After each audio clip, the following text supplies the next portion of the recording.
हमने ठेले पर सब्जियां बिकते हुए देखा है, बाकी सामान बिकते हुए देखा है। ये ठेले पर पत्थर कब से आने लगे?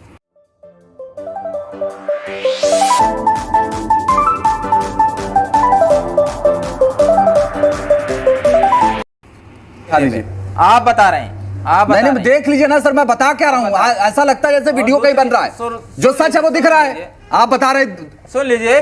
और मैंने ये भी देखा, मैंने आपके चश्मे का नंबर बढ़ गया है, जिसमें पावर चेक कराइए सर, आपको दिख जाएगा। देखिए दिख रहा है सबको। पर्सनल कमेंट नहीं, पर्सनल आप मुझे मत, आपको दिख नहीं रहा है, आपको दिख नहीं रहा है, बता रहे पर्सनल कमेंट मत करना। सवाल का जवाब नहीं है, आप बता रहे हैं जब से आपके साथ सवाल का जवाब नहीं है और नहीं दे सकते ना, तो बताइए सवाल का जवाब नहीं दे सकते। सुनना नहीं चाहते जवाब, आपके बताओ ना फिर, सुनना नहीं। अरे बताओ ना फिर, ठेले पर पत्थर कैसे आए? कमेंट लगता है अगर कोई कुछ कह दे तो शांति बताइए, बोलिए। अरे सुन तो लीजिए, शांतिपूर्वक एक विरोध प्रदर्शन था। ये ठेले पर पत्थर शांतिपूर्वक है? अरेस्ट नहीं किया गया। ये शांतिपूर्वक है ठेले पर पत्थर? अरे सुन तो लीजिए, पहले सुनते ही नहीं। शांतिपूर्वक होता ठेले पर पत्थर लाके पत्थर मारना? मुस्लिम समुदाय के थे, ठेले पे पत्थर मुस्लिम समुदाय लाया था, आपने प्रूफ कर दिया, वो आपने कर दिया प्रूफ। अरे मैंने तो आपसे पूछा कि ठेले पर पत्थर कब से आने लगे? मैंने तो हिंदू मुस्लिम किया रही है, आप कर रहे हो। ये जो पत्थरबाजी है ये कहां होती थी? कश्मीर में होती थी। कश्मीर में किसके खिलाफ होती थी? सेना के खिलाफ होती थी, पुलिस के खिलाफ भी नहीं होती थी। तो देश भर में पत्थरबाजी हिंदुस्तान में केवल एक ही जगह होती थी। अब वहां बंद हुआ साहब, पूरे हिंदुस्तान में पत्थरबाजी हो रही है। इसका मतलब यह है कि स्पॉन्टेनियस नहीं है, इसकी ट्रेनिंग दी जा रही है। और कानपुर जैसे जगह पे आप कल्पना कीजिए, इतने सारे पत्थर आएंगे कहां से? आप भी कानपुर घूमे हैं, आप भी कानपुर घूमे हो भाई साहब, मैं भी घुमा हूं। तो बिना योजना के, बिना तैयारी के न इतने पत्थर आ सकते हैं, न इतने लोग सड़क पर पत्थर चला सकते हैं। तो कुल मिला जुला करके ये है कि ये मामला हिंदू मुसलमान का नहीं है, एक तीसरी ताकत है जो इंस्टिगेट कर रही है। वो तीसरी ताकत पीएफआई है। पीएफआई इस घटना का छोड़ दीजिए भाई साहब, मैं कह रहा हूं कि पिछले 7-8 वर्षों में देश की किसी भी चर्चित घटना को उठा लीजिए। मैं तो आपसे कह रहा हूं पीएफआई से बैन कर दीजिए ना, यूपी बैन करे। आप गठबंधन की सरकार है, झारखंड में पीएफआई बैन है, यूपी भी बैन करना चाहिए। मैं तो कहता हूं पूरे देश में बैन करना चाहिए भाई इसको। पत्थर कौन चला रहा था जांच में आएगा। अरे सामने दिख रहा है, सीसीटीवी फुटेज में दिख रहा है कि पत्थर कौन चला रहा है। मस्जिदों से नमाज करके निकलने के बाद दुकानों को बंद कराना, दुकानों को तोड़ना।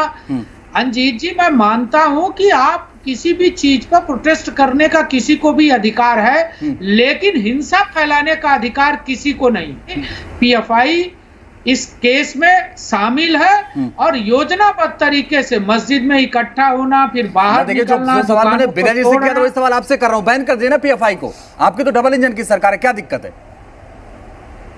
देखिए अंजीत जी, पीएफआई बैन होगी, पीएफआई पर कार्रवाई हो रही है। आपने देखा होगा पिछले दिनों पीएफआई के जिस प्रकार की फंडिंग थी, हमने उसको खत्म किया है। हमने सीमी को बंद किया था, अंजीत जी आपने देखा होगा।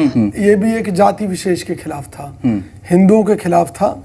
और कांग्रेस पार्टी की तरफ से मैं मानता हूं कि ये जो घटना घटी है बहुत ही दुखद घटना घटी है।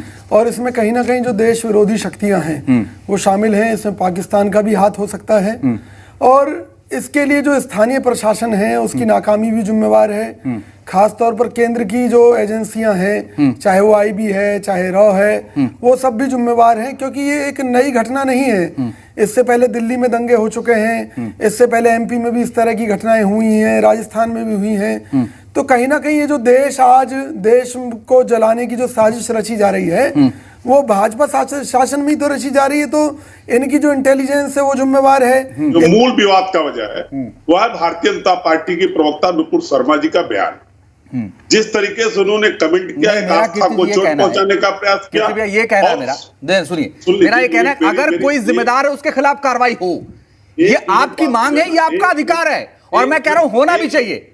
लेकिन मुझे बताइए कि पत्थर मारेंगे, पत्थर चलाएंगे, बात नहीं होने नहीं सर। 1 करोड़ मैं कह रहा हूं सर, घोषित करेंगे, कोर्ट भी जा सकते थे उस बयान। बिल्कुल ठीक है, 1 करोड़ का इनाम घोषित करेंगे, उसका सर काट के लाओ। इस देश में कोर्ट है, पुलिस है, कानून है, आप पत्थर चलाएंगे। अगर मुस्लिम समाज इस तरीके से करेगा तो क्या मतलब है, जब आपको बात ही नहीं किसी सुननी। नहीं, बात तो सुन रहे, बात लॉजिकल करेंगे तो सुनेंगे। आप कुछ भी बैठ के बोलेंगे थोड़ी सुन लेंगे। बात तो सुनिए पूरी। मैं आपसे कर रहा हूं ना सवाल, मैं कह रहा हूं पत्थर मारेंगे क्या अगर किसी के खिलाफ कार्रवाई की मांग कर रहे हैं तो।